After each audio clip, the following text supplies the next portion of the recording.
fois aussi nombreux.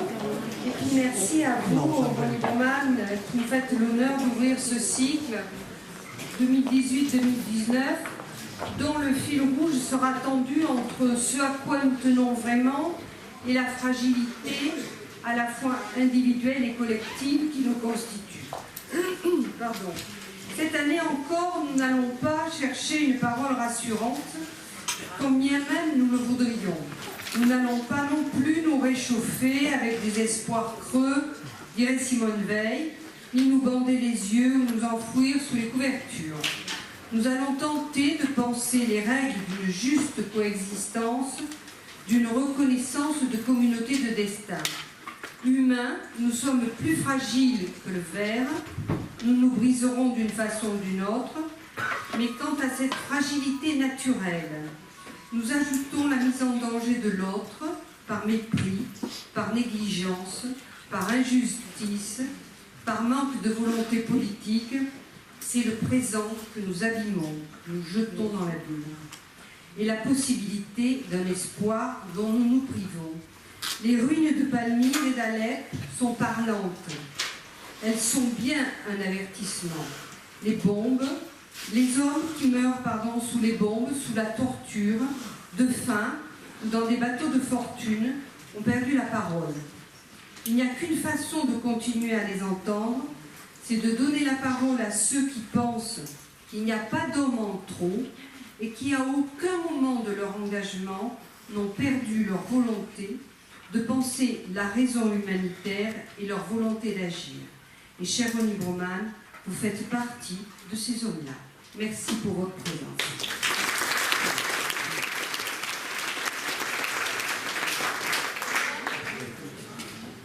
Monsieur Broman, c'est avec beaucoup de plaisir que nous vous accueillons à nouveau à Toulon.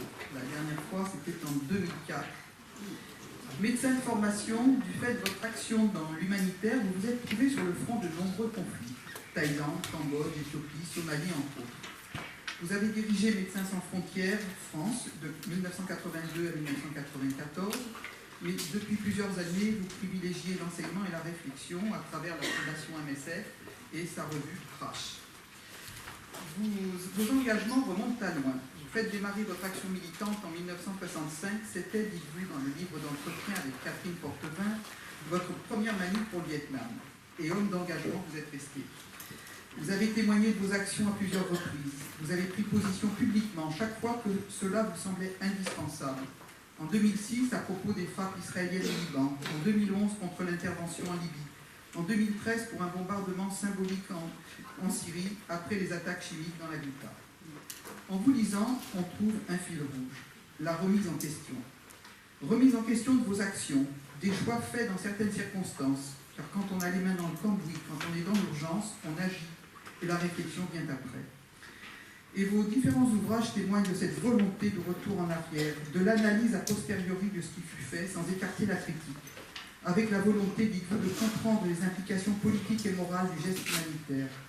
Ainsi, revenant sur la situation éthiopienne des années 1984-85, vous avez vu, et je vous cite encore, comment l'aide pouvait être retournée contre ses destinataires et comment toute action collective peut avoir des effets pervers. C'est ce que vous analysez avec pertinence dans Penser dans l'urgence, parcours critique d'un humanitaire. Cette réflexion, je l'ai retrouvée dans la chronique, dans la tribune de Libération la semaine dernière à propos de l'Indonésie. Votre pensée est fortement influencée par la lecture d'Hannah Arendt. C'est vrai pour l'action humanitaire, mais aussi et surtout quand vous revenez sur votre itinéraire personnel avec Israël. Dans Éloge de la désobéissance, cette filiation transparaît fortement. Vous dites que la question posée par Arendt sur les conseils juifs pendant la Seconde Guerre vous a permis de retrouver des interrogations importantes pour l'action humanitaire. Dans votre dernier ouvrage, Guerre humanitaire, mensonge et intox, vous vous appuyez sur les conflits des dernières décennies pour interroger le concept des guerres justes. Vous revenez sur la différence entre action humanitaire et ingérence. Vous attirez notre attention sur l'amplification et la distorsion des faits utilisés pour justifier l'entrée en guerre, même dans nos démocraties. Selon vous, ces dernières convoquent plutôt la morale, alors que les dictatures se réclament de la sécurité et de la souveraineté. Vous revenez également sur la genèse de la responsabilité de protéger, adoptée par tous les États membres de l'ONU en 2005, texte voulu par Kofi Annan, devenu secrétaire général, après avoir été responsable des opérations de maintien de la paix lors des événements du Rwanda. Enfin, je voudrais dire combien les dernières pages sont absolument passionnantes, car elles ouvrent à la réflexion sur l'évolution à la fois du droit humanitaire et des formes de combat. Et je peux pas en dire plus. Je vous laisse la parole.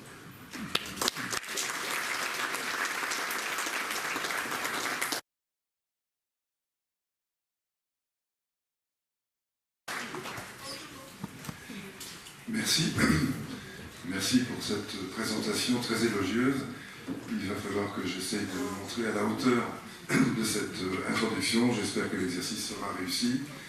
Et je dois dire d'emblée, pour ceux qui avaient éventuellement lu la petite présentation de cette conférence, que en fait, elle est fondée sur un certain malentendu quant au cadre de cette intervention et que je l'ai modifiée en dernière minute.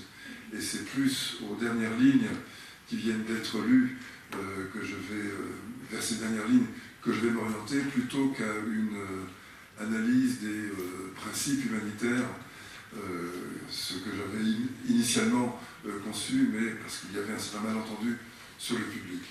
Je voudrais donc, je pensais m'adresser plutôt à des étudiants en master de développement international, de droit humanitaire. Ça n'est pas exactement ça. Cela étant, si des questions sur les principes humanitaires vous semblent intéressantes à poser, je suis tout à fait prêt à y répondre.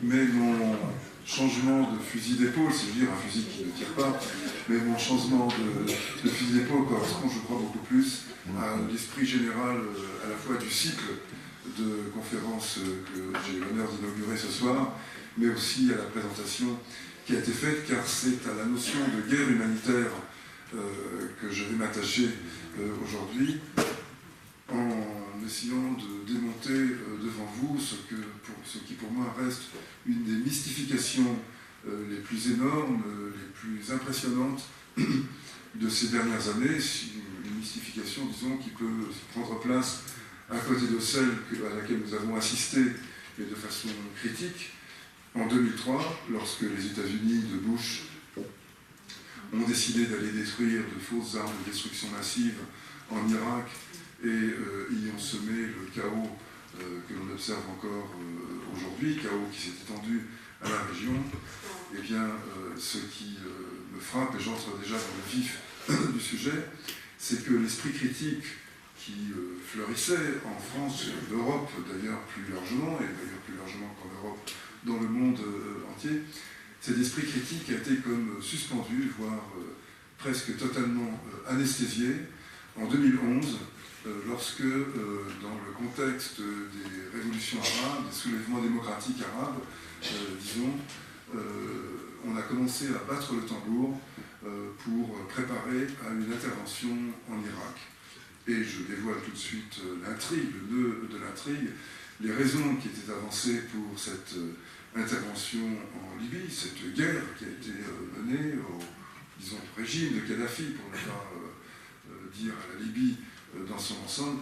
Cette guerre était fondée sur des motifs qui étaient aussi fabriqués que ceux invoqués par les États-Unis pour justifier leur attaque en Irak.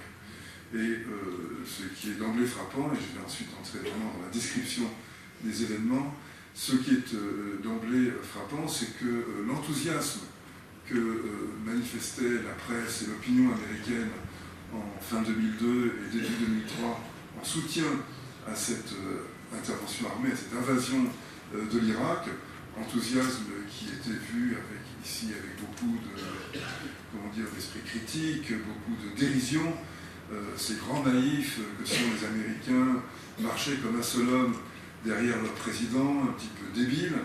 Eh bien, ce même enthousiasme, on l'a retrouvé dans la presse et dans l'opinion publique française lorsqu'il s'est agi de partir vers la guerre en Libye, une guerre naturellement présentée comme humanitaire.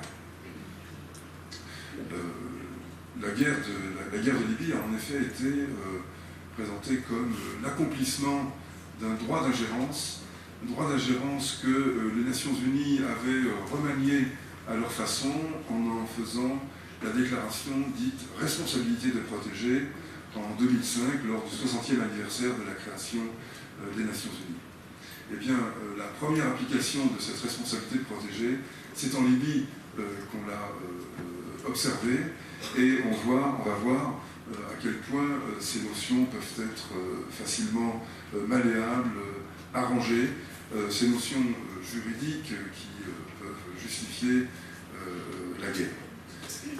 Je rappelle en quelques mots ce qu'est la responsabilité de protéger, parce que tout le monde n'a pas forcément suivi de près cette évolution. Lors du 60e anniversaire des Nations Unies, il était sans doute nécessaire de marquer quelque chose, de marquer, disons, cette étape, et cela en tirant les leçons de deux événements majeurs qui étaient survenus au cours des années 90, à savoir la guerre en ex-Yougoslavie, les déplacements massifs de population, le processus dit d'épuration ethnique, une sorte d'antichambre du génocide à laquelle on avait assisté au départ passivement, et puis ensuite avec un certain nombre de réactions, mais largement considérées comme insuffisantes, y compris par moi.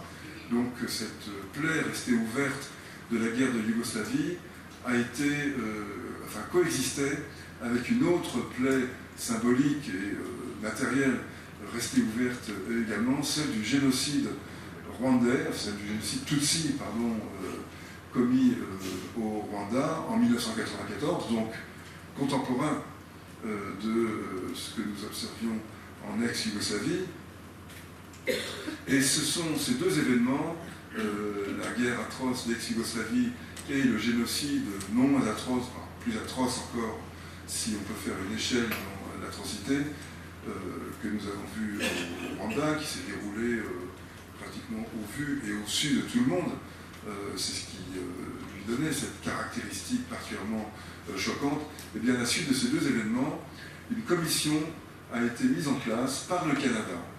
Une commission qui s'appelait Commission internationale sur la souveraineté des États, commission qui a débouché sur la notion de responsabilité de protéger, à savoir le rôle que les États devaient se donner de protéger leur population contre les crimes majeurs.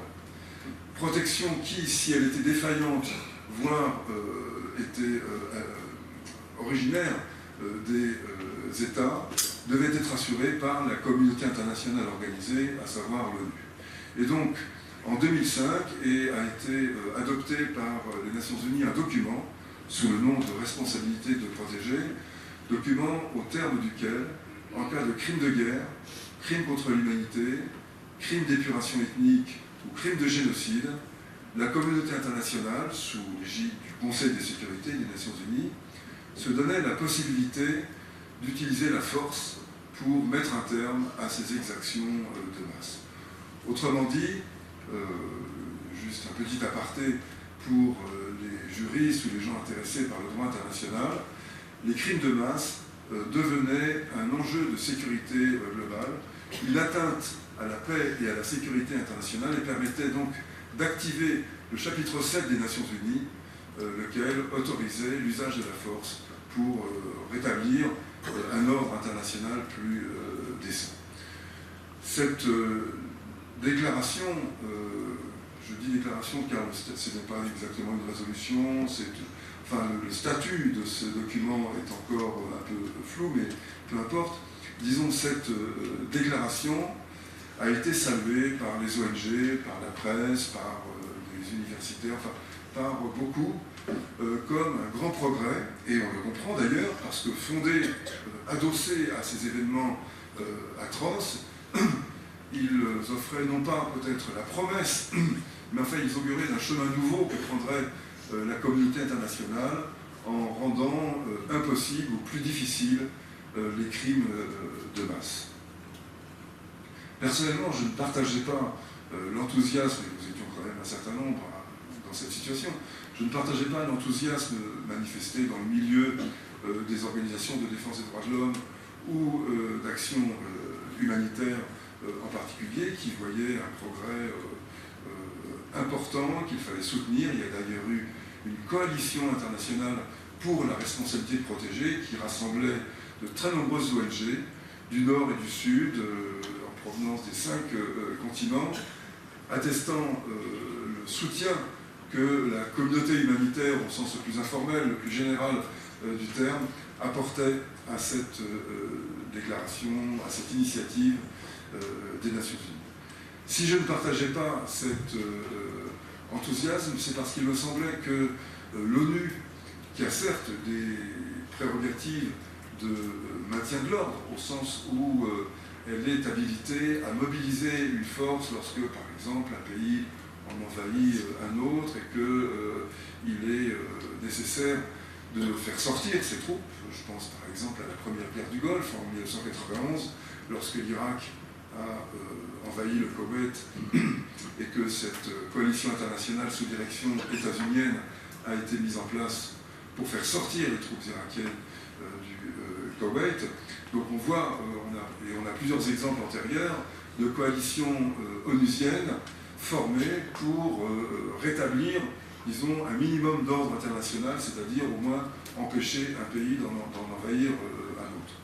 Enfin, il n'y a pas besoin de fouiller longtemps pour voir que tout dépend de quel pays envahit quel autre pays. Certaines invasions sont considérées comme, disons, sinon légitimes, du moins acceptables, en tout cas pas dignes d'être contrées, et d'autres, au contraire, peuvent faire l'objet d'une réaction internationale. Donc on pouvait déjà avoir un certain doute sur la justice qui naîtrait de cette résolution, mais surtout ce qui me semblait fâcheux, et quelques années après j'ai eu la vérification de cette intuition, ce qui me semblait fâcheux, c'est que dans ce document, les Nations Unies et le Conseil de sécurité en premier lieu réhabilitaient en quelque sorte la notion de guerre, alors même que leur création, leur fondation, leur existence même était destinée à empêcher la guerre, à la prévenir par tous les moyens. Alors, prévenir la guerre en faisant la guerre, certes, dans certaines situations, ça peut peut-être être justifié, mais enfin en faire un cadre général de réflexion, ça me semblait extrêmement douteux, et j'avais pris à l'époque position contre cette façon de faire. D'ailleurs, les prises de position que vous avez rappelées, Madame, je remarquais que ce n'est pas forcément d'ailleurs le cas de toutes mes prises de position, mais elles étaient principalement liées à des situations de conflit armé. C'était celles pour lesquelles j'avais en effet le tropisme le plus important. Alors, voilà le cadre dans lequel on se trouve, la responsabilité de protéger, l'interdiction des crimes de masse depuis 2005, et plus singulièrement en 2010, 2011, 2010 surtout, ce à quoi l'on assiste dans le pourtour méditerranéen, enfin dans plusieurs pays du pourtour méditerranéen, c'est à des soulèvements populaires ébranlant des dictatures dans des pays arabes, dictatures qui étaient marquées à la fois par la violence et la corruption d'un côté, violence et corruption qui révoltaient les habitants de ces pays, mais également par une conception dynastique du pouvoir. Je suis frappé de constater qu'à plusieurs reprises, ces soulèvements ont eu lieu dans des pays où le pouvoir était transmis à la génération suivante, disons, aux enfants de ceux qui étaient au pouvoir. Et donc, l'espace qui était bouché pour la plupart des jeunes et des moins jeunes dans ces pays, cause de ces soulèvements, était bouché également dans le temps, puisque c'était même l'avenir qui était compromis du simple fait qu'une dictature devenait un phénomène dynastique et donc passait d'une génération à l'autre presque intouché. Ça, c'était le ressort parfaitement légitime auquel, je pense, beaucoup de gens ici s'identifient et peuvent adhérer, le ressort de ces soulèvements arabes.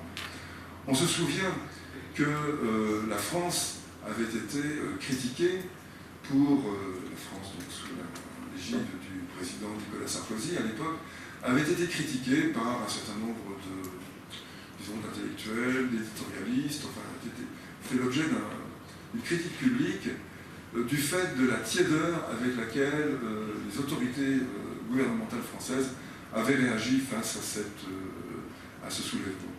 Et je veux dire que, puisque je parle à titre personnel naturellement ici, je dois dire que là encore, je ne partageais pas cette critique assez virulente adressée à Nicolas Sarkozy à l'époque, bien que mes sympathies politique n'aille pas de ce côté-là, mais je me suis trouvé à défendre publiquement à plusieurs reprises Sarkozy, y compris d'ailleurs lors de la venue, auparavant lors de la venue de Kadhafi en France, parce qu'il me semblait que ça n'était pas aux autorités françaises de soutenir un soulèvement, qu'il soit en Tunisie, en Égypte, en Syrie ou ailleurs dans le monde. D'ailleurs, en l'occurrence, nous parlons des soulèvements arabes, mais ça peut s'étendre à bien d'autres. Mais éventuellement à la société civile, à des associations, à des formes de soutien diverses, politiques, symboliques, financières, humanitaires. Tout cela peut se concevoir aisément, mais la France, en tant qu'ex-puissance coloniale et puissance, disons, impériale de second rang, aujourd'hui, mais tout de même encore puissance de cet ordre-là, ne pouvait que ternir la coloration, l'allure politique générale de ces soulèvements en s'en mêlant directement.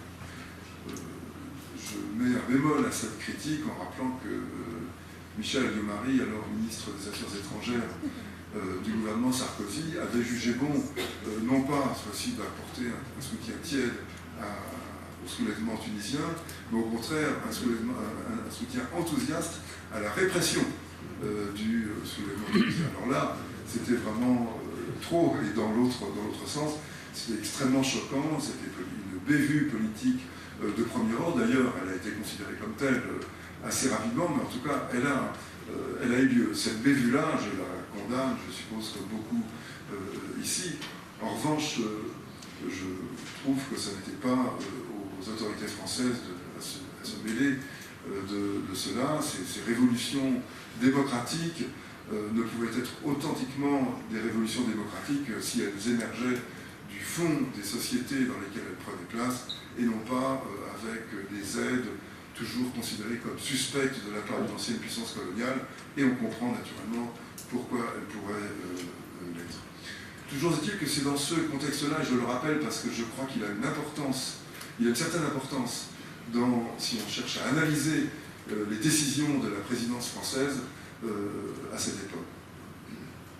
Car à côté des manifestations en Égypte et en Tunisie, entre ces deux pays se trouve un troisième pays qui s'appelle la Libye, et dans lequel des manifestations commençaient à se produire, notamment à Benghazi, ou plus exactement à Benghazi, et pas notamment à Benghazi, il n'y avait pas eu ailleurs, manifestations qui ont été d'emblée marquées par une certaine volonté d'y aller dans la violence, puisqu'elles prenaient place dans le cadre d'attaques qui avaient été menées à Benghazi contre des casernes et qui avaient permis de récupérer des armements, ce qui avait entraîné donc, ce qui avait mis d'emblée ces manifestations sur un registre différent, qui ne se résumait pas uniquement, en tout cas, à des manifestations pacifiques, mais qui entraient déjà dans un ordre militaire qui pouvait être rapidement préoccupant. La répression a eu lieu, les forces militaires et policières du régime de Kadhafi ont tiré sur les manifestants, provoquant plusieurs morts à Benghazi, comme malheureusement il y en avait eu également en Tunisie et en Égypte, et d'ailleurs en bien plus grand nombre. Et très rapidement a commencé à se répandre une rumeur et puis une information essentielle.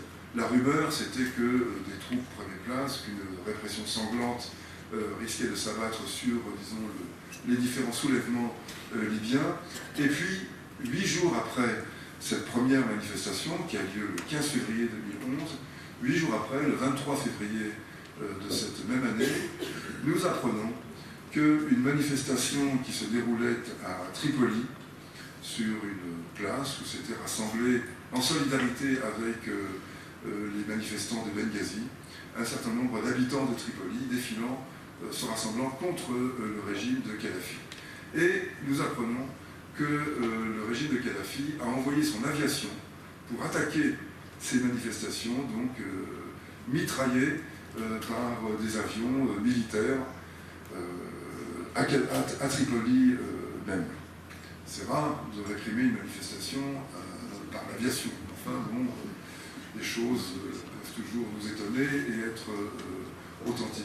Ce qui est frappant, c'est que ce même jour, 3 chefs d'État, et pas n'importe lesquels, les chefs d'État américains, français et britanniques, Obama, Sarkozy et Cameron, font une déclaration, chacun dans leur capitale, allant dans le même sens, à savoir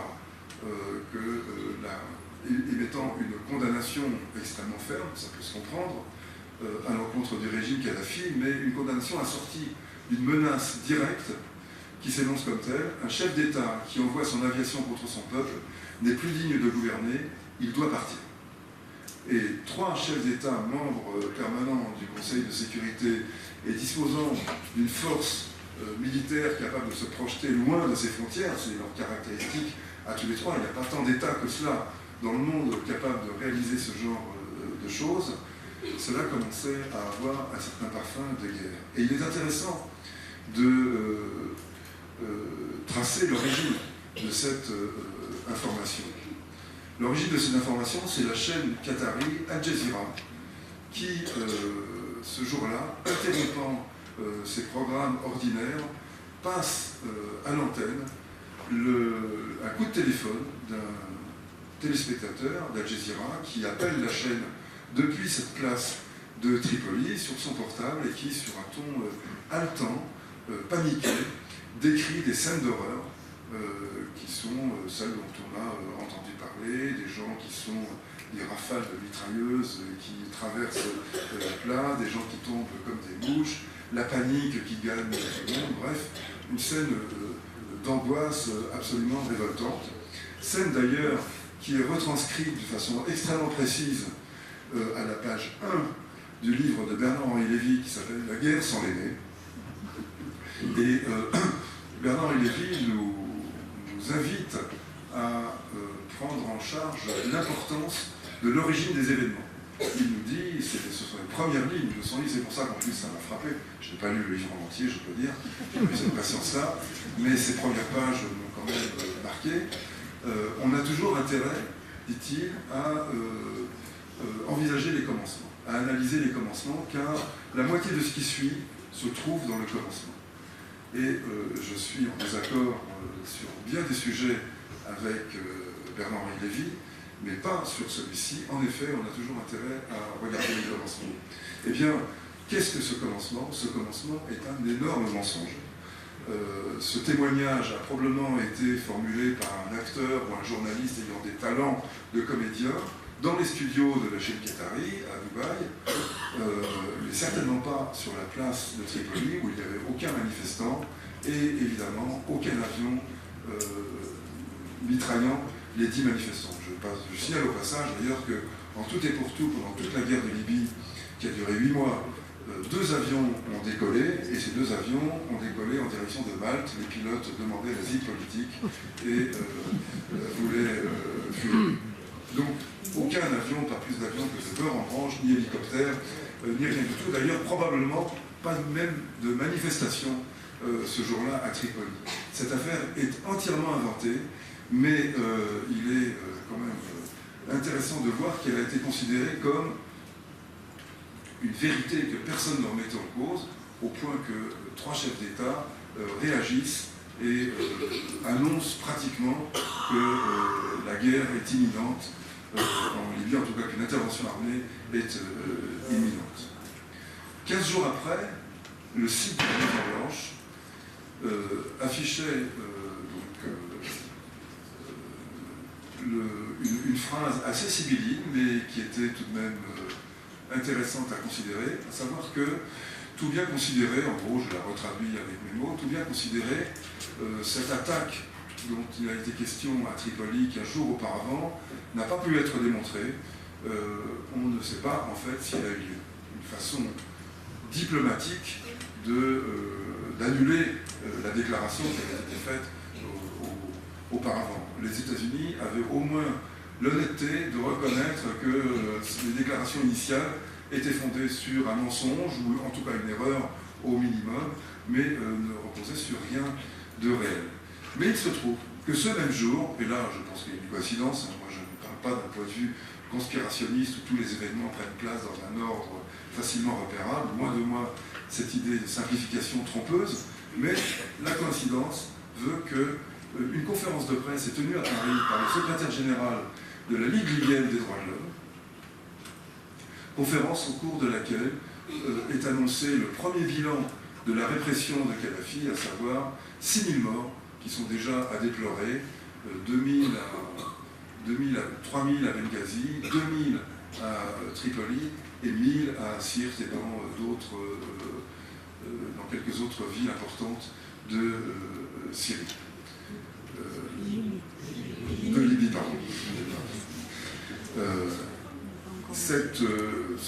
Ce bilan a été revu ensuite, mais de façon très discrète, enfin pas par ceux qui ont fait l'enquête, mais par la presse en général, puisque quelques semaines après, on apprenait, suite à une enquête menée par Amnesty International et Human Rights Watch, donc une organisation américaine très, très puissante de défense des droits de l'homme, et on apprenait qu'en réalité, il y avait eu entre 200 et 250 morts pendant les 15 premiers jours de ce conflit, dont, et c'est pour ça que je prenais la peine d'annoncer dès le départ que les manifestations étaient pour partie militarisées, dont une bonne moitié de combattants, de gens qui avaient été tués donc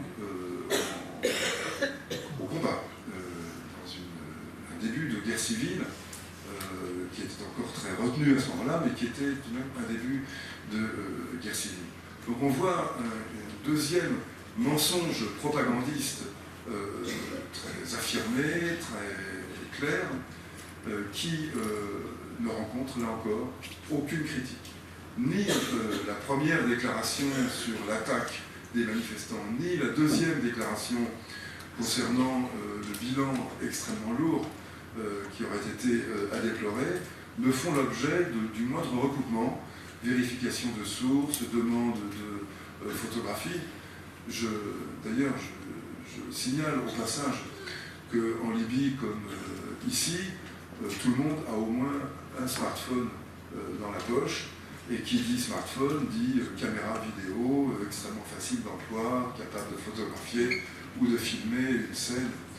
Aucune scène, ni de l'attaque de Tripoli, ni de ces charniers, quoi de plus facile à photographier qu'un charnier tout de même, n'a pu être montré.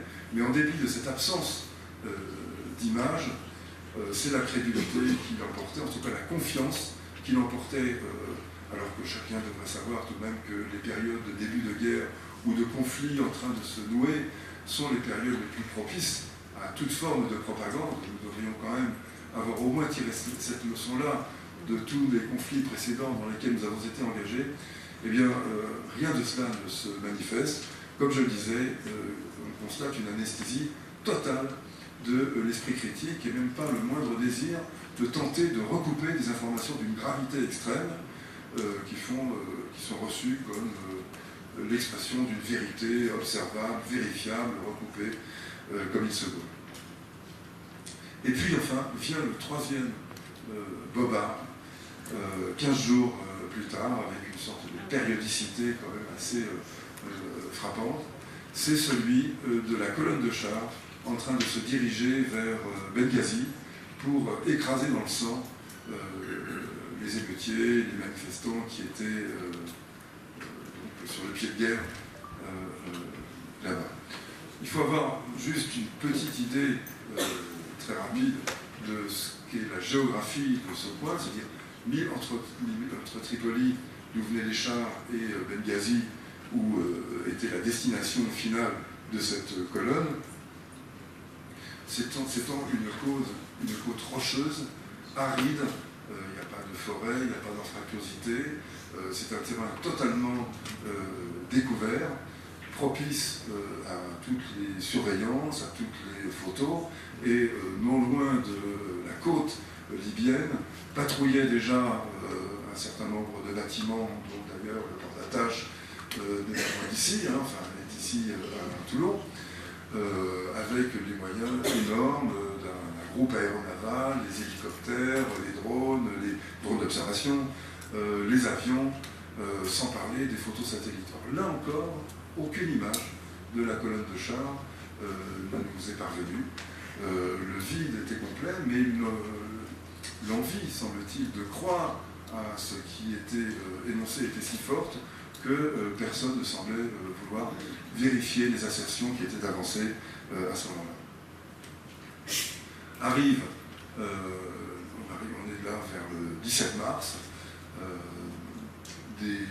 quand même dans le milieu international commence à se manifester un certain nombre de doutes, tous les pays ne sont pas aussi crédules que cela, on commence à demander des preuves, certains pays se proposent de médiation, la Turquie, le Sénégal, l'Union africaine proposent donc cela, on commence à sentir un certain flottement, et c'est alors qu'Alain Juppé, ministre des Affaires étrangères, est dépêché en urgence à New York, au siège des Nations Unies, pour obtenir une résolution du Conseil de sécurité fondée sur l'extrême urgence dans laquelle on se trouvait, puisque les chars approchaient de Tripoli et que le massacre était imminent.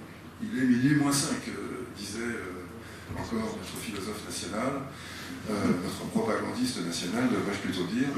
Il est minuit moins 5, il est temps d'envoyer la cavalerie, car le lynchage, les scalps vont bientôt se multiplier. Et cette vision très western, très rudimentaire, pour ne pas dire primitive,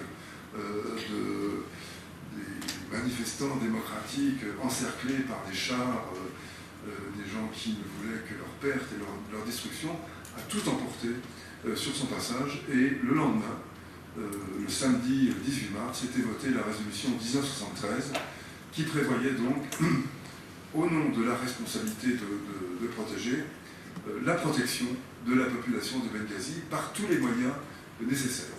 Je devrais mettre des guillemets à cette phrase, par tous les moyens nécessaires, parce que dans le vocabulaire de l'ONU, du Conseil de sécurité, par tous les moyens nécessaires, ça veut dire la guerre. Ça veut dire par les moyens militaires.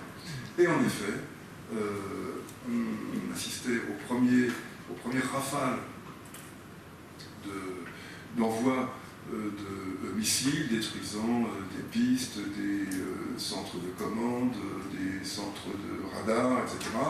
Ça, c'était les Américains qui ont assuré ce travail-là depuis leur flotte en Méditerranée, qui était donc, comme je disais, elle aussi déployée. Et ce sont ensuite les Rafales, alors cette fois-ci les avions de l'aéronavale française, qui ont attaqué une colonne de chars, prétendument une colonne de chars, qui menaçait la ville de Benghazi. Ces chars, en fait, étaient au nombre de 4. Ils avaient déjà été mis en déroute par les combattants armés de Benghazi qui, avec leurs armes anti-chars, faisaient de ces tanks, dans un environnement urbain, des cibles extrêmement faciles. Un char, ça peut évidemment tirer des obus sur des immeubles, ça peut faire du dégât, mais ça ne peut pas prendre le contrôle de ville, ou en tout cas, il en faut énormément. Je rappelle que, par exemple, le grand événement de ce type-là, auquel on a assisté, à savoir l'écrasement d'une insurrection urbaine par des chars, c'est Budapest en 1956, mais les ordres de grandeur n'étaient pas exactement les mêmes. À Budapest en 1956, ce sont, si je me souviens bien, je ne suis plus tout à fait sûr, c'est dans mon livre, mais j'avoue que là j'ai peut-être un petit trou de mémoire, je crois, 2500 chars qui ont envahi la ville, 70 000 hommes armés qui l'ont occupée, et au bout d'une semaine, Budapest est tombé entre les mains de l'armée rouge, effectivement, avec 2000 à 3000 morts, ou 3000 à 4000 morts, pardon, à déplorer. Là, on a 4 chars et des hommes en armes qui sont dépenaillés, qui sont extrêmement faibles, qui ont déjà été chassés de Benghazi, et d'ailleurs ce n'est pas la première fois. Il y avait déjà eu des tentatives d'entrée. Elles avaient été repoussées par les manifestants armés de Benghazi, et ils étaient totalement impuissants. Et les renforts n'arrivaient pas. Mais c'est dans ce contexte-là, donc, que la guerre est engagée, et un samedi matin, donc, les rafales arrivent. Je signale au passage, car je pense que la question de savoir ce que l'on voit, de voir ce que l'on voit et d'en tirer les conséquences, je signale au passage qu'on a eu une sorte d'exercice tragique de comparaison en temps réel récemment avec le siège d'Alep. Le siège d'Alep dans lequel on avait une armée extrêmement puissante, l'armée syrienne, dotée de blindés, d'hélicoptères, ne s'autorisant absolument tous les moyens de destruction, qu'il s'agisse des gaz, des barils, des fûts remplis d'explosifs, de missiles, enfin bref, tous les moyens possibles et imaginables, en gros à l'exception du nucléaire bien sûr, mais tout le reste était autorisé, et le siège d'Alep a duré des mois et des mois. Là, avec quelques chars et une colonne virtuelle, on nous annonçait qu'il était minuit moins 5, que l'urgence était si pressante qu'il fallait dépêcher notre ministre à New York, emporter une résolution immédiatement et déclencher le feu immédiatement après. Et l'urgence, enfin, lorsqu'elle est fabriquée, ça sert à ça. Ça sert à empêcher de réfléchir, ça sert à dresser en gros deux camps, celui des gens décidés à remplir leur devoir de citoyens du monde, de protecteurs des libertés, face aux munichoirs, aux lâches, aux traîtres, aux collabos de tout poil. Ce camp du bien et du courage et ce camp du renoncement et de la lâcheté, c'est comme ça qu'on a dessiné, en gros, et votre serviteur faisait partie du camp du renoncement et de la lâcheté, d'emblée, dès que j'ai exprimé mes doutes sur le bien fondé de cette intervention et sur la réalité des allégations qui avaient été énoncées jusqu'à présent. J'en termine avec ces allégations pour vous montrer à quel point l'esprit critique peut être anéanti lorsque des circonstances favorables sont réunies, et je dirais quelles sont ces circonstances favorables selon moi. Peu de temps après le début de l'engagement militaire et donc de la guerre avec les forces de Kadhafi, une autre information, alors là c'était plus la préparation de la guerre, c'était l'entretien, c'était la propagande de guerre directement active au moment des opérations militaires, une autre information nous parvient, toujours d'ailleurs en provenance de Al Jazeera, et elle fondée sur une photo qui montrait un tank détruit, et à côté de celui-ci, un sac, probablement appartenant aux tankistes, mais enfin on n'en sait trop rien, sac sur lequel trônait un flacon de Viagra. Et ce flacon de Viagra était l'attestation, était la preuve matérielle de la stratégie que Kadhafi avait cyniquement mise en place, à savoir une stratégie de viol qui allait être commis contre les femmes des villes insurgées, et viol commis par les mercenaires africains de Kadhafi. Kadhafi avait effectivement des mercenaires africains, en effet. Et vous savez, on appelle mercenaires des hommes armés qui combattent pour de l'argent, et non pas pour leur pays, lorsque ce sont des puissances hostiles, ou en tout cas des puissances qu'on veut condamner. Sinon, on appelle ça des gardes privés, des sociétés militaires privées, des choses comme ça. Je rappelle qu'il y en a des dizaines de milliers aujourd'hui en Afghanistan et en Irak, qui ont fait des dégâts considérables. Ce sont des mercenaires, mais ils appartiennent à des sociétés militaires privées. Et là, on les appelle des gardes privés, des gardes de sécurité, que sais-je encore, mais pas des mercenaires. Je referme cette parenthèse lexicale pour montrer à quel point le choix des mots dans ce genre de circonstances est décisif pour orienter les esprits, pour créer un tableau, le tableau idéal que l'on veut fabriquer. Mais ce qui était qui était d'un côté fou et de l'autre côté extrêmement pervers, en tout cas extrêmement dangereux, c'est le côté fou, c'était de laisser penser que des hommes, généralement isolés, enfin en tout cas isolés de leur famille, isolés de leur milieu, donc privés de relations sexuelles depuis des mois et des mois, voire peut-être plus, des hommes jeunes en pleine vigueur, puisqu'ils étaient suffisamment vigoureux pour combattre, et besoin de Viagra, pour perpétrer leur forfait. Et ça, moi, je n'ai jamais vu, c'est la seule, on parle beaucoup de viol, mais je n'ai jamais vu cet argument-là avancer. Ça, c'est ce que, pour certains, on pourrait appeler du kitsch propagandiste. C'est une accumulation inutile, mais dans une espèce de fatras argumentaire. Personne ne semble avoir été intrigué par cette espèce de surcroît d'argumentation, là encore, pour les raisons, enfin, dans le contexte que je disais. Mais par ailleurs, c'était un argument particulièrement pervers. Enfin, je ne pense pas que les suites aient été voulues par ceux qui ont formulé cet argument, mais ces suites ont bien eu lieu. Elles n'ont pas vraiment été prises en compte. Ces suites, c'était que tout Africain, disons, subsahélien, les Libyens sont des Africains aussi, naturellement, mais disons des Africains noirs, devenaient suspects d'être un violeur. Et dans un pays où, malheureusement, le racisme persiste de façon soit diffuse et parfois de manière explosive, ça donnait lieu à des poursuites, à des lynchages affreux, à des violences commises contre des gens qui n'avaient fait de mal à personne et qui avaient pour seul inconvénient d'être souvent d'ailleurs un travailleur immigré travaillant là-bas, recruté de force par Kadhafi pour aller rejoindre une garnison militaire quelque part.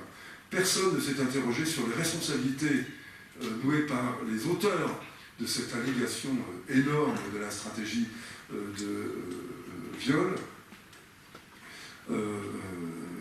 et ces dégâts collatéraux, comme on pourrait les nommer, n'ont fait l'objet d'aucun recul critique, d'aucune excuse publique, ou en tout cas aveu de responsabilité dans ce domaine.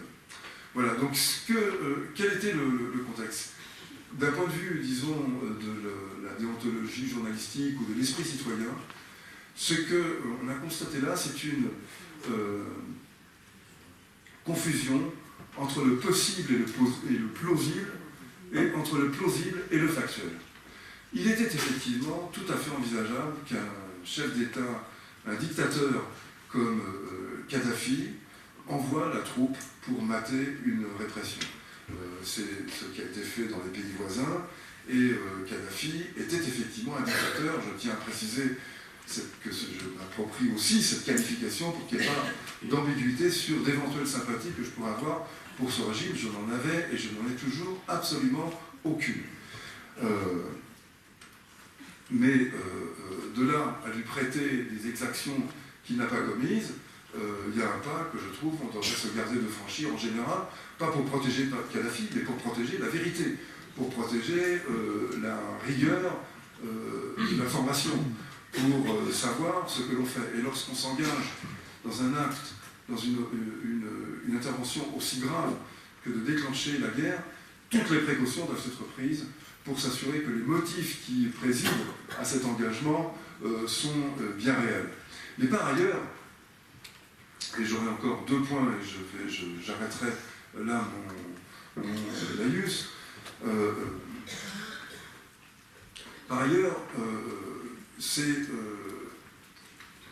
le contexte, comme je le disais précédemment, c'est-à-dire la figure même de Kadhafi, l'homme qui avait imposé à Sarkozy et à la diplomatie française cette humiliation 3 ans auparavant de planter sa tente dans l'hôtel de Marigny, c'est-à-dire l'hôtel où sont accueillis les chefs d'État étrangers lors de la visite d'État qu'il avait rendue à la France. Cet homme qui avait probablement trahi, ou en tout cas n'avait pas honoré les promesses auxquelles avaient cru Sarkozy et son gouvernement, promesses d'achat de Rafale, de centrales nucléaires de dernière génération, de contrats stratégiques, de partenariats stratégiques, pour toute l'Afrique, de travaux publics, d'hôtellerie, de téléphonie, etc.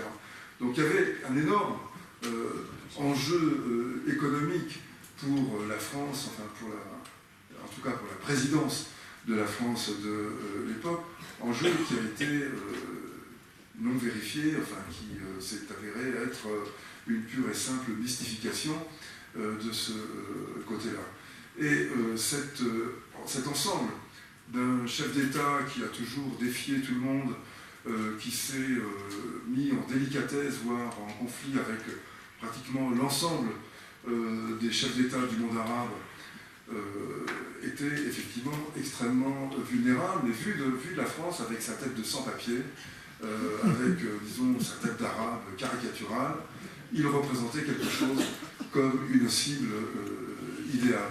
Et il me semble que ce passage du possible au plausible et du plausible au factuel que je décrivais là, il a été rendu possible parce que Kadhafi rassemblait toutes les conditions psychologiques, dirais-je, et même d'une certaine manière politique, pour être désigné comme une sorte de cible idéale. Mais il y avait aussi, comme je le disais, une dimension politique à la construction de cette cible idéale. Cette condition politique était que Kadhafi n'avait aucun protecteur. Et là, on voit d'une certaine manière l'immaturité politique de ce chef d'État, qui avait pourtant une assez longue expérience et qui aurait pu être un observateur plus attentif. Ou bien vous êtes sage sur la scène internationale et vous n'avez pas besoin d'avoir un protecteur, ou bien vous faites quelques tocades, vous autorisez quelques débordements, et là, il faut avoir un protecteur. Kadhafi n'a fait ni l'un ni l'autre. Il n'a pas été sage, et il n'a pas eu de protecteur, ni à Moscou, ni à Pékin, ni à Paris, ni à Washington, ni à Londres, pour compléter le tableau des membres en permanence du Conseil de sécurité. Kadhafi ne disposait de protecteur. Il était donc dans une situation de grande vulnérabilité politique. Et de ce point de vue, d'ailleurs, c'est là que je recroise un des thèmes de votre cycle de conférences, d'une manière un peu paradoxale, parce que quand on pense à vulnérabilité, évidemment, on ne pense pas à un chef d'État pétrolier, et pourtant, d'un point de vue strictement politico-diplomatique, Kadhafi était éminemment vulnérable. Il n'avait pour seul allié que l'Union africaine, qu'il arrosait, dans laquelle, l'Afrique qu'il entretenait avec sa Banque africaine de développement, avec de nombreux subsides, y compris d'ailleurs transformés en capitaux industriels, en hôtels, en routes, en banques. Enfin, il a fait un travail qui était loin d'être négligeable en Afrique, d'où une popularité bien réelle dont il dispose en Afrique. Mais si l'Union africaine est une institution importante sur le continent africain, elle ne compte que très peu sur la scène internationale, et c'était donc tout à fait insuffisant. Toutes les tentatives de médiation, comme je le disais rapidement au début de mon exposé, ont été écartées impitoyablement avec les mots les plus durs pour condamner, encore une fois en invoquant Munich pour cela, pour condamner la faiblesse morale, voire la lâcheté des Daladier, des Chamberlain, qui étaient là, et se draper dans le manteau de vertu churchillien, parce que quand on parle de Munich, c'est évidemment toujours pour endosser la tenue de Churchill, et pas de ceux qui ont renoncé à la défense de la Tchécoslovaquie à l'époque, bien entendu. Et donc, cette vulnérabilité, eh bien, on en a vu immédiatement les limites, parce que quand Israël attaque Gaza, ou quand à l'époque l'Irak, notre allié, attaquait l'Iran, ou quand la Russie attaquait l'Afghanistan, et dans bien d'autres, l'Union soviétique, pardon, ou quand les États-Unis, de leur côté, occupent l'Afghanistan, rien de tout cela n'apparaît. Naturellement, la responsabilité de protéger n'est pas du tout invoquée.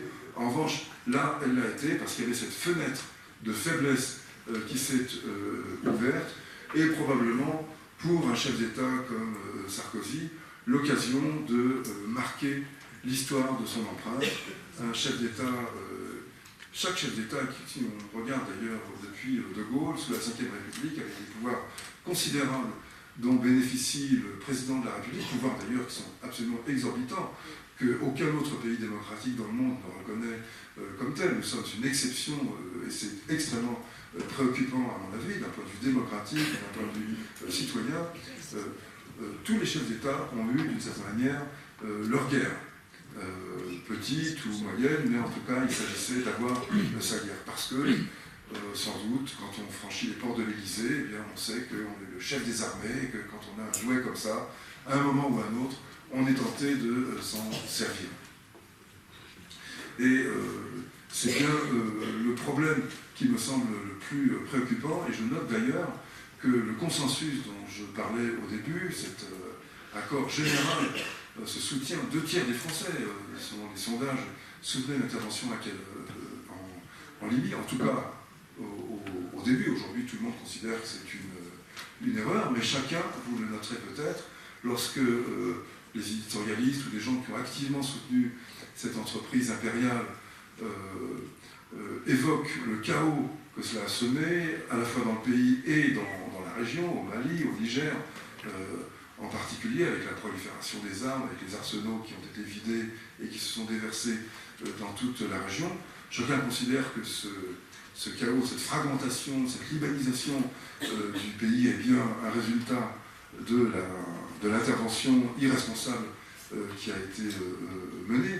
Mais tout le monde dit, enfin en tout cas rajoute, comme pour justifier sa position précédente, qu'il fallait à tout prix éviter le bain de sang de Benghazi, et qu'il reste donc quand même une certaine vertu morale attachée à cette intervention, puisque le carnage, la boucherie, voire le génocide, le mot a été prononcé à l'époque, le génocide de Benghazi aurait été évité par ça.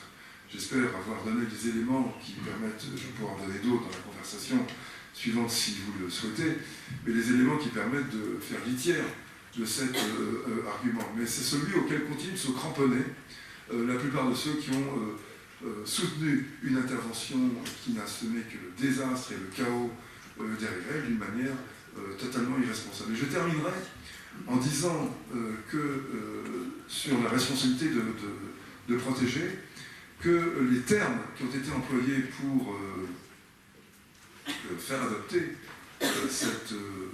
ce document, cette déclaration, ne sont pas si irresponsables que cela, et que c'est leur application qui a été totalement irresponsable. Car les termes de cette déclaration incluent les critères de la guerre juste.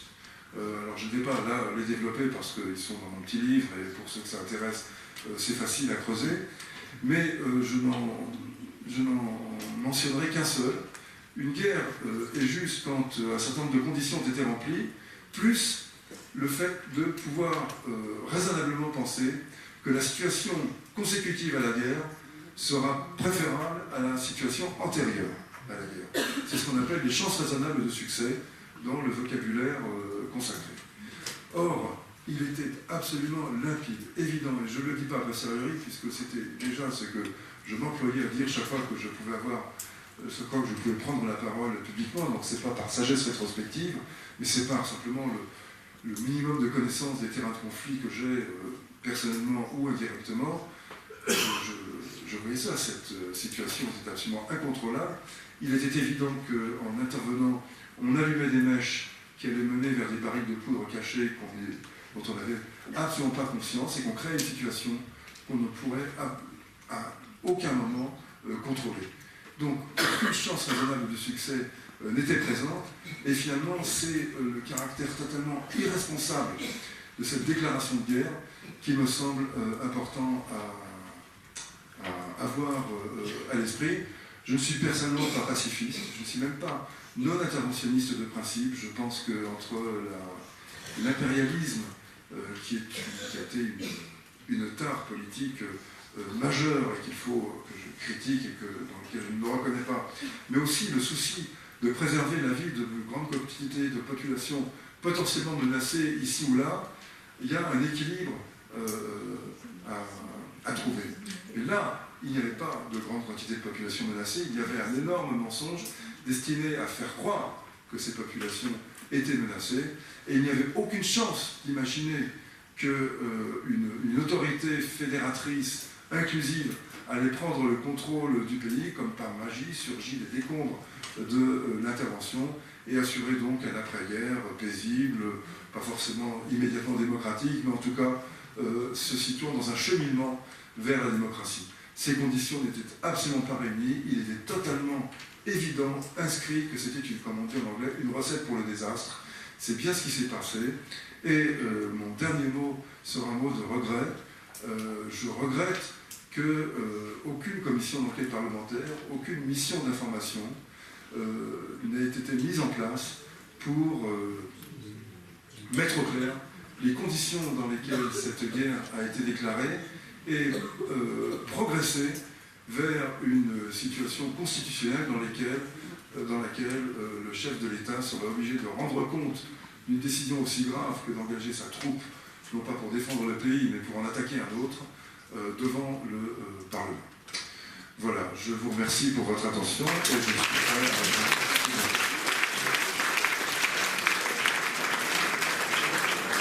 Pour la rigueur de votre exposé, et en ce qui me concerne, a été une découverte. Alors certes, Kadhafi, ce n'était pas un saint, le Kirby, l'avion du TA, mais alors, comment trois, qu'on dirait, hauts responsables mondiaux, trois grandes puissances, donc membres du Conseil de sécurité, pourquoi se sont-elles embarquées? Alors, c'est quand même pas pour... c'est pas pour le financement de la campagne électorale de Sarkozy, c'est pas forcément pour les infirmières bulgares. Alors, est-ce le pétrole? Est-ce quelque chose d'autre? Je sais pas, est-ce que vous avez des réponses, des pistes? Oui, j'ai des pistes, j'ai des réponses. Je ne sais pas si les hypothèses vous y répondent totalement à la question, mais oui, j'ai des réponses. Les raisons, cette guerre a été voulue par Sarkozy et le Qatar, initialement. C'est une coproduction franco-qatarienne. D'abord, ensuite vient effectivement le Qatar qui a été très actif, qui a été actif diplomatiquement en s'assurant à coups de dollars le soutien de la Ligue arabe. Donc sur le plan diplomatique, c'est extrêmement important. Cette guerre n'aurait pas pu avoir lieu si la Ligue arabe s'y était opposée, mais elle ne s'y est pas opposée grâce au Qatar. L'émir du Qatar avait un compte personnel à régler avec Kadhafi et il avait une existence politique à assurer face aux géants saoudiens à côté. Donc un double enjeu extrêmement important, sachant que de toute façon, le Qatar ne paierait en rien, à part les dollars qu'il a à profusion, ne paierait en rien les conséquences fâcheuses éventuelles de ça. Donc c'était une décision gagnante pour lui. Alors les raisons pour lesquelles Kadhafi voulait Sarkozy voulait cette guerre, je les ai abordées rapidement. Je pense qu'il y en avait plusieurs. Sarkozy était un néoconservateur, n'oublions pas qu'il avait approuvé l'intervention américaine en Irak, au moment même où le gouvernement français était le principal opposant à cette guerre. Sarkozy était allé à Washington pour apporter son soutien à Bush. Donc l'idée de faire la guerre pour les droits de l'homme lui semblait être tout à fait plus que recevable, mais louable. Donc sur le plan... ce que je veux dire, c'est qu'il y a toujours, sur des phénomènes aussi graves, aussi complexes que cela, des faisceaux de causes. Aucune raison identifiable ne peut emporter une décision pareille. Il faut qu'il y ait une conjonction, une sorte de carrefour idéal pour cela. Et donc cette conjonction, on la retrouve donc au carrefour d'une part, cette pulsion ou ce positionnement idéologique. Faire la guerre pour les droits de l'homme est une bonne chose.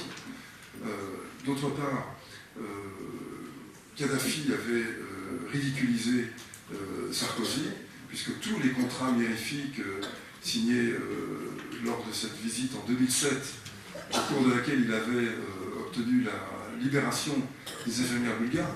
Je signale d'ailleurs que ce sont les Européens, c'est l'Union européenne qui avait obtenu la libération des infirmières bulgares, que cette libération était sur le point d'intervenir quand Kadhafi a jugé préférable de faire ce cadeau au jeune président Sarkozy, sachant que ce cadeau allait lui-même entraîner dans un phénomène de potlatch bien connu des restitutions qui étaient inévitables. Mais donc, cette signature pour les Rafales, pour le partenariat stratégique en Afrique noire, pour les centrales EPR de dernière génération, tout cela était important. Et c'est vous savez que très tardivement, que Kadhafi s'est aperçu Sarkozy, s'est aperçu que tout cela n'était que du papier en attente d'être jeté à la poubelle et que ça n'avait absolument aucune valeur. Et puis il reste une troisième raison que j'effleure à peine dans mon livre, je la mentionne tout de même parce qu'elle a commencé à apparaître là, et qui est peut-être d'éliminer un témoin gênant. En tout cas, l'assassinat de Kadhafi, car Ça, je ne l'ai pas dit dans mon exposé, mais c'est l'occasion pour moi de l'affirmer avec force.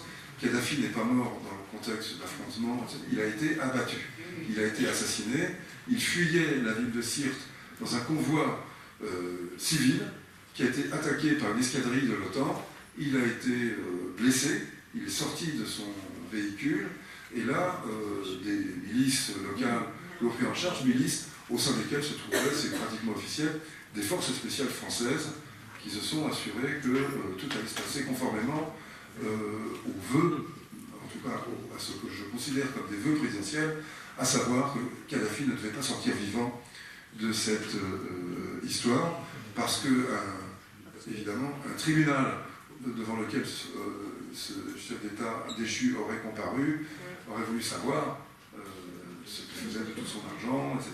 Donc, il me semble qu'on abat là aussi un maître-chanteur potentiel, en tout cas un témoin gênant. Voilà pour les raisons franco-qataries qui sont le noyau dur, le tandem initial de cette affaire. Puis viennent ensuite les deux autres qui sont plus que des comparses, les Britanniques et les Américains. Les Britanniques, à mon avis, rentrent dans le jeu parce qu'ils considèrent que d'abord c'est une affaire française, mais les contrats d'armement, les partenariats stratégiques franco-britanniques sont extrêmement importants. Ce sont les deux puissances nucléaires européennes, ce sont les deux puissances militaires européennes. Toutes les autres sont négligeables pratiquement sur le plan militaire, en tout cas sur le plan de la capacité de projection de force. Mais il y a une force franco-britannique, on l'avait vu d'ailleurs en Bosnie, et elle est bien réelle. Donc les Britanniques ne voulaient pas laisser tomber les Français, je pense, et enfin en tout cas Cameron ne voulait pas laisser tomber Sarkozy, disons-le plus simplement que ça. Obama, qui était contre cette guerre, il a d'ailleurs déclaré il n'y a pas si longtemps que c'était la plus grande erreur commise pendant ces 2 mandats, la plus grande erreur qu'il a commise pendant ces 2 mandats. C'est pas rien quand même quand un chef d'État revient sur son bilan et parle de cette intervention comme la plus grande erreur. Je ne sais pas ce qu'on a dit Cameron. Je crois qu'il a rien dit. Par contre, une commission d'enquête parlementaire britannique a fait toute la lumière dans un très gros rapport qui a été complètement passé sous silence. Il a fait l'objet de quelques brèves dans quelques journaux, mais vraiment très très peu, un rapport dans lequel tout ce que je dis là est attesté, démontré, etc. Donc Cameron jouait la solidarité avec les Français, et Obama est venu par surcroît sous la pression d'Hillary Clinton, dont on oublie que c'est dans le vocabulaire américain une human rights hawk, c'est un faucon des droits de l'homme, c'est comme ça qu'ils appellent les défenseurs des droits de l'homme qui manient plus volontiers la matraque que le code civil. Et donc Hillary Clinton, secrétaire d'État, donc ministre des Affaires étrangères et personnalité puissante de la scène politique américaine, a emporté la décision contre Obama et contre le ministre de la Défense américain, qui n'y croyait pas du tout, qui ne voyait aucun intérêt à intervenir dans ces conditions-là. Mais donc, c'était une coalition relativement fragile. Et il a fallu un concours de circonstances favorables, une certaine faiblesse internationale, des fenêtres d'opportunité, et c'est comme ça que c'est parti. Monsieur, merci de vos propos qui nous ont très éclairés sur le sujet. Par contre, nous pourrions faire une petite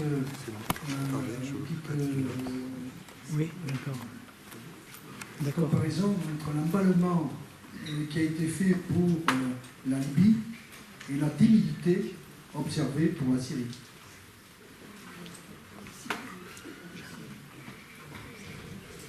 Oui,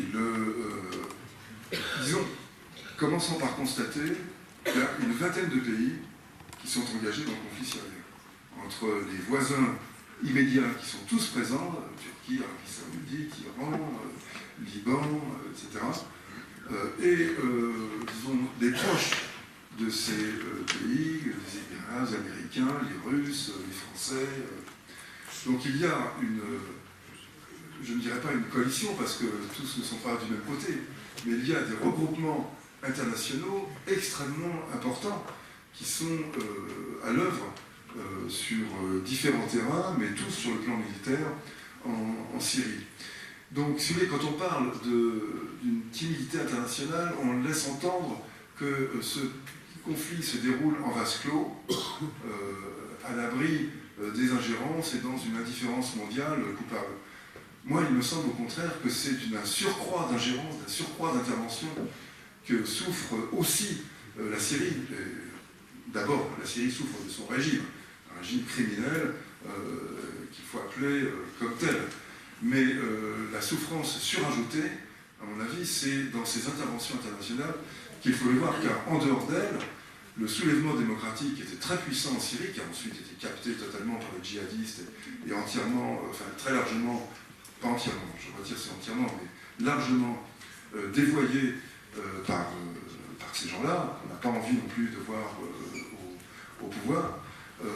Mais dans un premier temps, il y avait une majorité de Syriens qui demandaient simplement des droits, et c'est l'écrasement, enfin c'est la répression très brutale et l'engagement de milices, de forces armées de toutes sortes, aux côtés des forces du régime, puis aux côtés de la rébellion, avec les conséquences que l'on sait, c'est cela qui a fait monter vers une violence extrême la situation en Syrie. Donc il me semble qu'elle relève de quelque chose de tout à fait différent, et je rappelle que, contrairement à Kadhafi, Bachar el-Assad a un protecteur, c'est la Russie. Et donc, comme Israël peut s'autoriser à peu près n'importe quoi dans sa périphérie immédiate, parce qu'il a un protecteur qui ne laisse passer aucune résolution et qui l'assure de ce soutien indéfectible, la Syrie a bénéficié d'une protection analogue, disons, qui n'est pas exactement dans le même rapport que Jérusalem et Washington, mais enfin qui tout de même relève de ce statut de protégé et de protecteur. Et par ailleurs, qu'aurait-il été possible de faire par une intervention militaire en Syrie, à part aggraver encore les choses, à part rajouter de la violence à la violence? On ne le voit pas vraiment clairement. Donc il me semble que la non-intervention en Syrie, enfin ce thème de la non-intervention en Syrie doit être corrigé parce que c'est plutôt la profusion des interventions que l'on observe en Syrie, chacun combattant pour le clan qu'il défend. Merci. Oui, il y a quand même une autre cause qui a été émise par beaucoup de personnes sur l'intervention libyque, qu'il faut quand même évoquer, même à l'état d'hypothèse, parce qu'on ne peut pas, on n'a pas le moyen de le prouver, mais M. Kadhafi, ça va? Oui, c'est bien. Plus comme ça? Non, au contraire. Voilà. M. Kadhafi avait la volonté de faire une monnaie qui pourrait acheter et vendre du pétrole, qui n'était pas le dollar. Alors, comme vous le savez, le dollar, quand on ne l'utilise pas, il perd sa valeur. On ne va pas rentrer dans l'histoire de monnaie, on devient fou.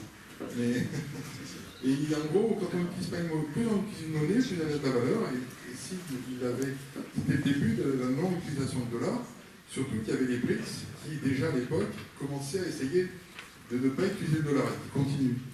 Le BRICS, c'est Brésil, Russie, Chine, Afrique du Sud. Donc, moi, enfin, personnellement, et après chacun fait ses hypothèses, je pense que l'origine, elle est américaine. Et que l'histoire d'intervenir pour masquer un témoin, tout ça, c'est des prétextes. Enfin, c'est pour donner au peuple en pâture une cause, mais la vraie raison, c'est celle-là. Parce que les États-Unis, dès qu'on touche au dollar, ils ne ratent pas. Ça fait partie des sujets. D'ailleurs, Hillary Clinton a bien dit, je suis venu, si vous parlez d'Empéroma, elle a dit, je suis venu, j'ai vu, et j'ai vaincu, en riant, en parlant de Kadhafi. Ça prouve quand même qu'il y avait quelque chose d'américain, parce que qu'est-ce qui peut pousser les Anglais, les Français et les Américains à se retrouver ensemble? Qu'est-ce qui relie ces peuples? C'est leur appartenance à l'OTAN. Et qu'est-ce qui fait que la France vraiment est intervenue, sans se poser de questions? C'est parce que l'Union européenne est dirigée, et la défense de l'Union européenne, l'article 42, est faite non pas par une armée européenne, mais par l'OTAN. Ça veut dire qu'on n'a pas le choix, on doit confier notre défense et nous entraîner dans des guerres inutiles qui provoquent le terrorisme, etc. Bon, j'arrête là. Très bien. Écoutez, je sais que c'est une hypothèse qui a été souvent lancée. D'ailleurs, à cette hypothèse s'en rajoute une autre, à savoir le marché africain que Kadhafi voulait organiser plutôt avec l'appui de la Chine qu'avec l'appui des États-Unis. Et donc, la tension que ça pouvait susciter Bon, moi, personnellement, je reste sceptique face à ces hypothèses. Elles sont peut-être justes.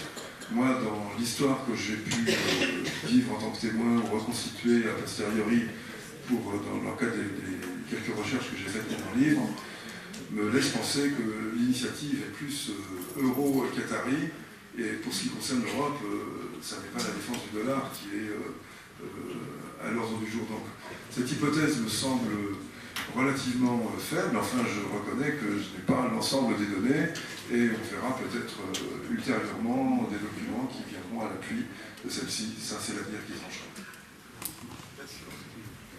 Bonsoir monsieur, merci beaucoup pour votre intervention que je trouve autant passionnante qu'effrayante.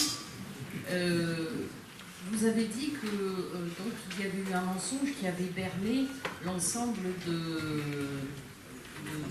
la communauté, quoi. Hein. Et ça, moi, j'arrive pas à le croire, parce que quand même, partout dans le monde, il y a des bureaux de l'ONU, partout dans le monde, il y a des bureaux de reporters, de grands reporters, de journalistes. Partout dans le monde, il y a du Médecins sans frontières, enfin il y en a beaucoup en Afrique, qui sont des témoins, autant de témoins qui ont dû dire, et sans compter, comme vous dites, les drones, les photos satellites et tout ça. Alors, que chez nous, la France ait voulu partir à la guerre pour des tas d'intérêts, je le crois volontiers, hein, mais comment ça se fait qu'il n'y ait pas de réaction alors qu'ils ont dû savoir que c'était faux, qu'il y avait un mensonge? C'est ça que je ne comprends pas. Mais vous savez, la différence entre la réalité et la fiction, c'est que dans la fiction, on comprend tout, alors que dans la réalité, on ne comprend pas tout.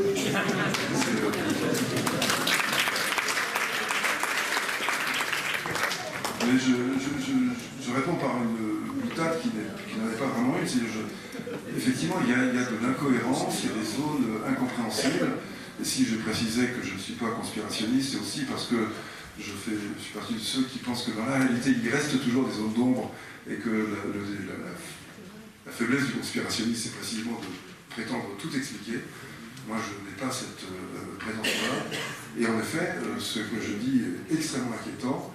Moi, en 2011, j'ai passé plusieurs mois dans l'anxiété, je prenais des comprimés pour dormir, tellement j'étais inquiet de voir cette espèce d'ébriété collective saisir la société et la presse tout autour de moi. Nous n'étions que quelques-uns, 2, 3, à intervenir publiquement et encore, enfin, la plupart du temps j'étais seul, à intervenir publiquement pour émettre des doutes, et chaque fois que j'étais invité à la matinale de France Inter, à France Info, à France Culture, dans des radios importantes qui sont écoutées. Et souvent, j'avais l'impression de comparaître devant un tribunal face auquel je devais me justifier de mes liens avec Kadhafi. Moi, je n'ai pas signé de contrat avec Kadhafi, contrairement à Kouchner, qui était un enthousiaste de cette intervention, et j'apparaissais comme... voilà. Donc, oui, il y a du mystère et de l'inquiétude là-dedans. Cette histoire n'est pas terminée. Moi, je souhaite...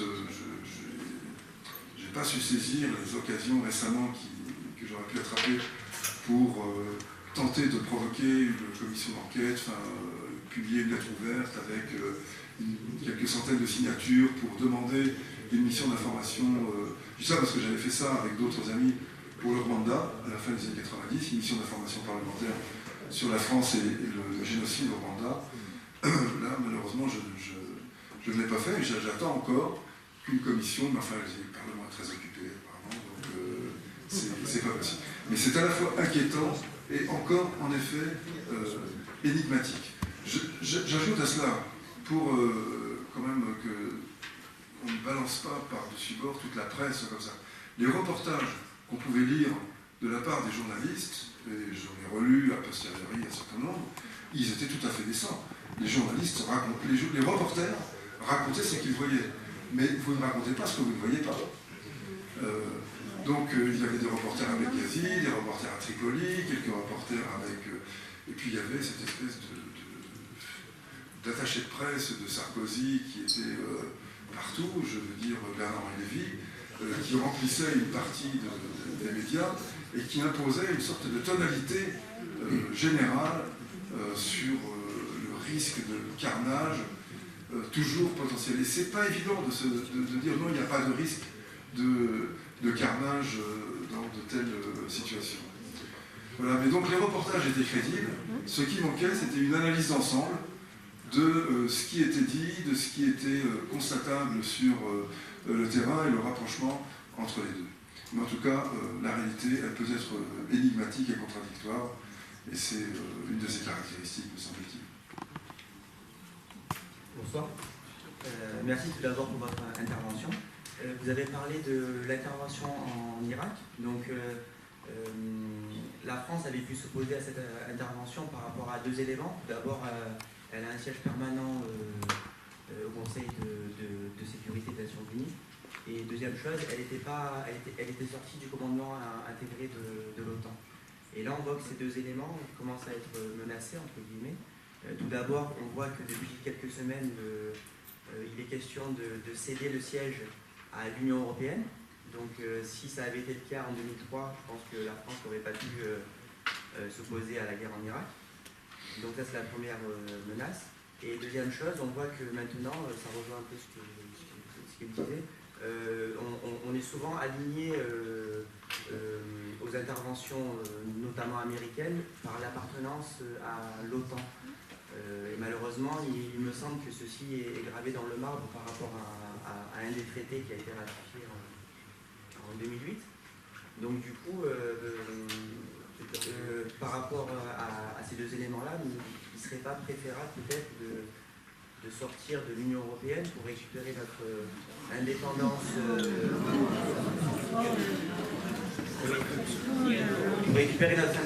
militaire, parce que colonie européenne.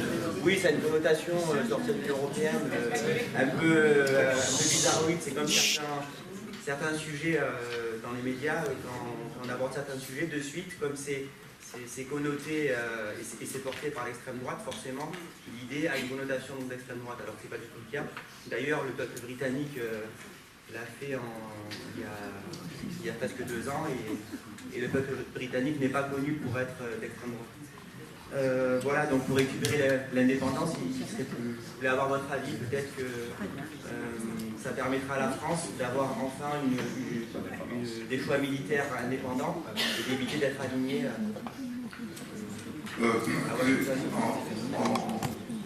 En 2 mots, il y a plusieurs pays européens qui se sont opposés, en particulier l'Allemagne, à l'intervention, tout en étant membre de l'Union européenne et membre de l'OTAN.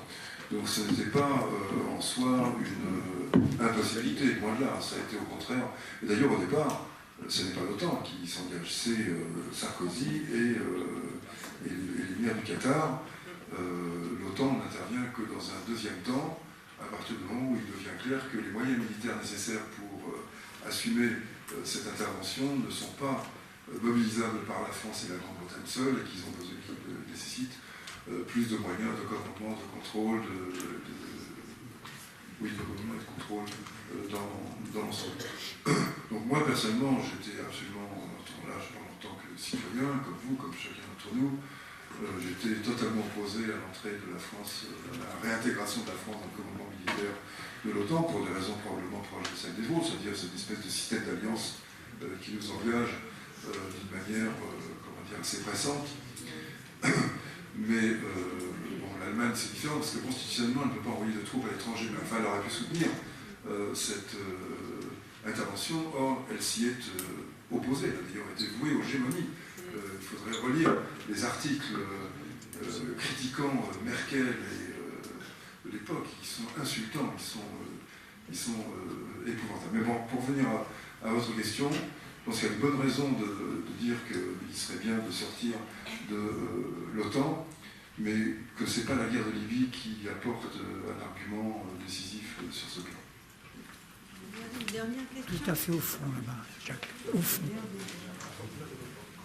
Tout à fait au fond.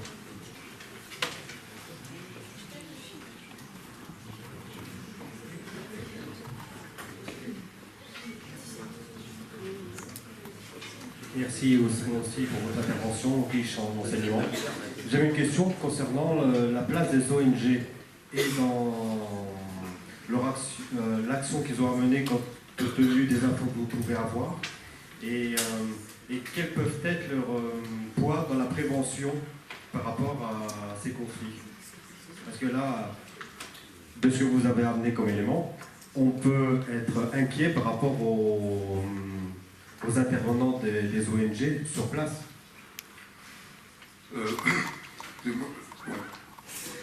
Les ONG, c'est mon milieu, enfin une ONG en particulier, Médecins sans frontières, c'est mon milieu depuis plusieurs dizaines d'années, et loin de moi l'idée de vouloir les cantonner à l'insignifiance. Mais je pense que dans ce domaine-là, leur action est insignifiante. Elles ont toutes sortes de vertus, elles font des tas de choses utiles, parfois moins utiles, parfois elles se trompent, elles sont humaines, et donc il ne faut pas les parer de toutes les vertus. Mais ça, c'est en dehors de leur périmètre possible d'action. Il est arrivé que, à leur corps plus ou moins défendant, des ONG soient instrumentalisées par des pouvoirs. J'ai en tête peut-être l'un des épisodes les plus préoccupants dans ce domaine. Il a été bien éclairci et des excuses ont été formulées publiquement. C'est l'Amnesty International en octobre 90 qui reprend à son compte un énorme bobard qui a permis aux États-Unis de hâter la montée vers la guerre, l'intervention en Irak, à savoir les bébés koweïtiens qui auraient été sortis de leur couveuse et tués ou laissés à l'agonie sur le sol de l'hôpital par les soudards irakiens. Il y avait eu, certains s'en souviennent sans doute, ici un témoignage particulièrement poignant d'une jeune volontaire, enfin qui était présentée comme une jeune volontaire koweïti travaillant dans cette pouponnière, dans ce service de pédiatrie de l'hôpital de Koweït City, et qui avait raconté, après avoir été exfiltrée du Koweït, avoir gagné les États-Unis, qui avait raconté comment elle avait assisté à ces scènes d'horreur, et 5 voix manquaient pour déclencher la guerre, parce qu'aux États-Unis, il faut quand même la faire voter par le Congrès. La guerre, on peut dire ce qu'on veut sur les États-Unis, mais on ferait bien de prendre cette leçon de leur part. Et 5 voix manquaient pour emporter la décision de la guerre voulue par George Bush père. Eh bien, elles sont venues du fait de ce témoignage. Or, cette jeune volontaire, soi-disant exfiltrée du Koweït et ramenée aux États-Unis, était la fille de l'ambassadeur du Koweït à Washington. Elle n'avait probablement jamais mis les pieds au Koweït, ça faisait très longtemps qu'elle vivait aux États-Unis, mais elle était une remarquable comédienne, comme cet acteur qui a joué la panique pour annoncer que la place de Tripoli était attaquée par des avions, et ça a déclenché la chose. Mais en fait, je ne sais plus à quelle question je répondais, pourquoi je citais cette... Alors, voilà. Oui, c'était donc... Amnesty avait repris à son compte cette opération de communication bien orchestrée à Washington, et s'en était excusé. La protestation d'Amnesty avait en quelque sorte authentifié ce témoignage, et avait sans doute joué pour un rôle dans la bascule de ces 5 sénateurs qui étaient passés d'une position de refus à une position de soutien à la guerre, à l'intervention en Irak. Donc c'est plutôt un rôle, dans le sens du pire, elles ont eu fait de s'abstenir, de dire on ne sait pas, peut-être, mais on n'a rien à en dire, plutôt que de dire quelque chose. Mais prévenir un mouvement vers la guerre comme ça, non. C'est la société civile, ce sont les partis politiques, je ne sais pas, les syndicats, mais certainement pas les ONG humanitaires ou des droits de l'homme qui peuvent le faire. Dernière question. Bonsoir, merci pour votre exposé. J'aurais soulevé une question. Vous avez cité 2 fois durant votre exposé le mot complotisme ou peut-être complotiste. Et il m'a semblé qu'à chaque fois que vous l'avez mis en place, j'ai senti comme une autocensure en fait. C'est-à-dire que vous auriez pu développer un thème, mais vous vous êtes vous-même autocensuré en utilisant le terme complotiste. Et je vais étendre un peu ma question. On entend ce mot de plus en plus dans la presse, c'est-à-dire qu'à partir du moment où une personne veut exposer une idée qui ne correspond pas à l'idée générale, on a tendance à la traiter de complotiste. Et j'ai eu l'impression que vous vous traitiez vous-même de complotiste alors que vous ne l'êtes pas. Et quelle est la marge de possibilités qu'on a entre l'idée, la pensée, la juste pensée ou la pensée générale, et le questionnement? Est-ce qu'il y a un no man's land qui doit s'appeler le complotisme, ou est-ce qu'il y a une perméabilité en lui qui fait qu'on peut poser des questions et justement découvrir d'autres espaces démocratiques? En fait, je tiens à me démarquer du complotisme parce que je pense que c'est une idéologie qui a pour fonction d'expliquer de manière globale tous les phénomènes du monde en les ramenant à un petit nombre de causes homogènes et identifiables. Et comme, en particulier dans mon livre, j'étudie 3 guerres dites humanitaires, à savoir la guerre de Somalie en 92-93, la guerre du Kosovo en 99 et la guerre de Libye en 2011, et que je montre que dans chacune des 3 guerres, des mensonges énormes ont été proférés, des allégations extrêmement graves ont été formulées, que d'une certaine manière il y a eu une tromperie organisée pour gagner l'adhésion de la population. Je dénonçais en quelque sorte des complots. Et si vous voulez, parce qu'il y a bien eu un complot pour l'attaque de la Libye. Donc, une aparté, les complots existent. Oui, voilà, tout à fait. Mais si vous voulez, je voyais que le temps passait, je voulais laisser du temps pour le débat, donc je ne vais pas rentrer dans la discussion, sachant que de toute façon ce genre de questions ressort dans la discussion, donc ça me permet de l'aborder maintenant. Je dirais que pour moi, le complotisme est une démarche appauvrissante, une démarche qui nous permet de nous protéger contre les complexités du réel. Et il me semble qu'au contraire, ce genre d'assemblée, l'écriture, la lecture, la réflexion sont faites pour nous équiper, pour nous confronter à la complexité du réel. Alors, lutter contre le complotisme, c'est en fait aussi pouvoir reconnaître qu'il y a des complots. Et la différence entre être complotiste et être anticomplotiste, c'est dire qu'il y a des complots et pas un complot.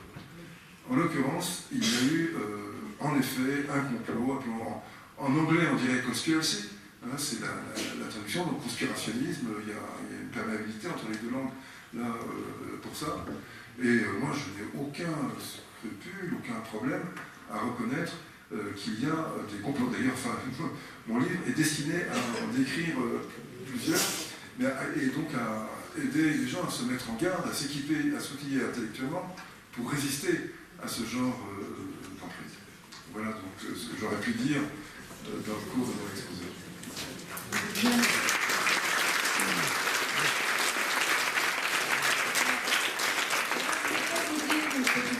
C'est que finalement, même bien informé, le temps présent est toujours un clair-obscur. Et que mais avec des bobards, on n'est plus que dans l'obscur. Alors, 2 choses qui me semblent importantes, c'est que d'abord peut-être de ne pas accorder de crédit à des gens, à certains philosophes que nous avons en France, dont Bernard-Henri Lévy, qui avait déjà donné de nombreux exemples du peu de crédit qu'on pouvait apporter à ces analyses. Mais surtout, ce qui m'inquiète, c'est 2 choses. C'est un déficit démocratique, la faiblesse de nos analyses, et peut-être il n'y a pas d'autre solution que de s'armer, de s'équiper intellectuellement. Alors voilà, donc je vous invite à continuer à venir au CML. C'est ce qu'on va faire, et je pense qu'on est sur la bonne voie. Voilà. Merci.